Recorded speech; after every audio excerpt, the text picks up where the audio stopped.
The rain is pounding the cracked sidewalk of a rundown Chicago street. A little girl in a soaked purple raincoat clutches her dad's hand, both of them shivering. In his other hand, 34-year-old Jake carries the only food they have left. One warm cheeseburger wrapped in greasy paper, bought with his final $5. Suddenly, a woman collapses against the bus stop pole, wet hair plastered to her face, ribs showing through a torn coat. She's crying from hunger.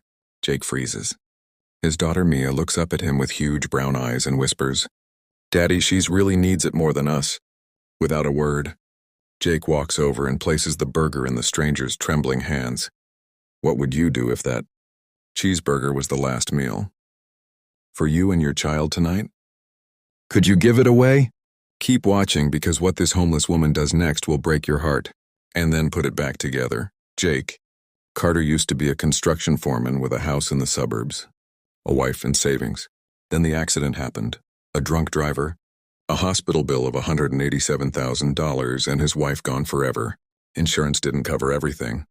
6 months ago, they lost the house. Now it's just Jake and 8-year-old Mia living out of a 1999 Chevy that barely runs. Every morning, Jake drops Mia at school, then hustles for day labor jobs that pay cash. Today, there were no jobs. The fridge in the motel they sometimes crash in is empty. The cheeseburger was supposed to be split 3 ways. 1/3 for Mia, 1/3 for him, 1/3 for tomorrow's breakfast. Across town, Sarah Reynolds hasn't eaten in 3 days. Once a successful real estate agent, she lost everything when her business partner embezzled the company funds. Banks took the house, friends disappeared, and pride kept her from asking family for help. Tonight she's sleeping under the blue awning of a closed pawn shop, clutching a cardboard sign that simply reads, "Hungry." The city lights flicker. Neon signs reflect in puddles. Jake and Mia are walking back to the car after the school Christmas concert when they pass. Sarah shaking against the cold. Mia tugs his sleeve. "Daddy, her tummy is growling louder than mine." Jake's stomach twists. He looks at the burger, then at Sarah, then at his daughter, who hasn't complained once in 6 months of hell. He kneels down to Mia. "Baby, I think God just told us who needs this more tonight." Mia nods, tears in her lashes, and together they walk over. Jake unwraps the burger. The smell of warm beef and cheese fills the air. Sarah's eyes widen in disbelief. You're giving this to me?" Her voice cracks. "You have a little girl. We'll be okay," Jake lies, forcing a smile. "Please eat." Sarah takes one bite and starts sobbing so hard she almost chokes. Mia hugs her without hesitation. Within minutes, the burger is gone. Jake and Mia walk away hungry. That night, they sleep in the cold car, sharing one thin blanket. Mia falls asleep whispering, "I'm proud of you, Daddy." 2 days later, Jake still can't find work. The car won't start. The motel manager is threatening to throw their stuff on the street if they don't pay by tomorrow. Jake's phone is dead. He has 38 cents in his pocket.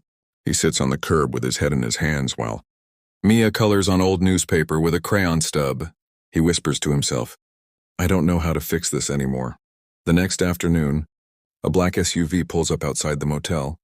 A well-dressed woman steps out, Sarah. She's clean now, hair tied back, eyes still red from crying, but there's something different. She's carrying grocery bags in a thick envelope. She spots Jake trying to jumpstart the Chevy. "Jake Carter?" she calls. He turns confused. "Do I know you?" Sarah smiles through tears. "You gave a homeless woman your last meal 3 nights ago." Jake's mouth opens, but no words come. Sarah continues, "That woman was me. I hadn't eaten in days. I sat under that awning planning to give up. Then you and your little girl showed me there's still good left in this world." She hands him the envelope. Inside, $10,000, cash and a paid-in-full receipt for 3 months at the motel. Jake staggers back. I can't take this." "You already gave me something worth more than money," Sarah says. "You gave me hope." Mia runs out and hugs Sarah's legs again. Sarah kneels and whispers, "I have one more surprise, but it's not here yet." That evening, Sarah brings Jake and Mia to a small but cozy 2-bedroom apartment downtown, fully furnished, lights on, fridge stocked. On the kitchen counter sits a deed in Jake's name. Jake's knees buckle. "How?" Sarah wipes her eyes. "Before everything fell apart, I still owned one investment property outright. I've been trying to sell it for months, but no one wanted it, until the morning after you fed me. A cash buyer appeared out of nowhere. The realtor said it was a miracle. She hands him the keys. This home is yours now. No mortgage. Paid in full from the sale. Mia screams with joy and jumps into Jake's arms. Jake can't speak. Tears stream down his face as he hugs his daughter tighter than ever. Sarah adds softly, "There's one condition. I get to be your first tenant in the second bedroom. If that's okay, I'd like to help take care of the little girl who taught me what love really looks like." Jake pulls Sarah into the hug. 3 broken people now holding each other in the warm light of a home that almost wasn't. Camera slowly pulls back through the window as snow starts to fall gently outside Christmas, lights twinkling in the distance. 6 months later, Jake is back working. Construction, this time as a site supervisor for Sarah's rebuilt real estate company. Mia goes to a new school and has her own bedroom painted purple. Sarah moved into the second bedroom and became the aunt Mia never had. Every Friday night they eat cheeseburgers together and laugh. About the night everything changed with one simple act of kindness. On the fridge hangs a crayon drawing by Mia. 3 stick figures holding hands under a big heart.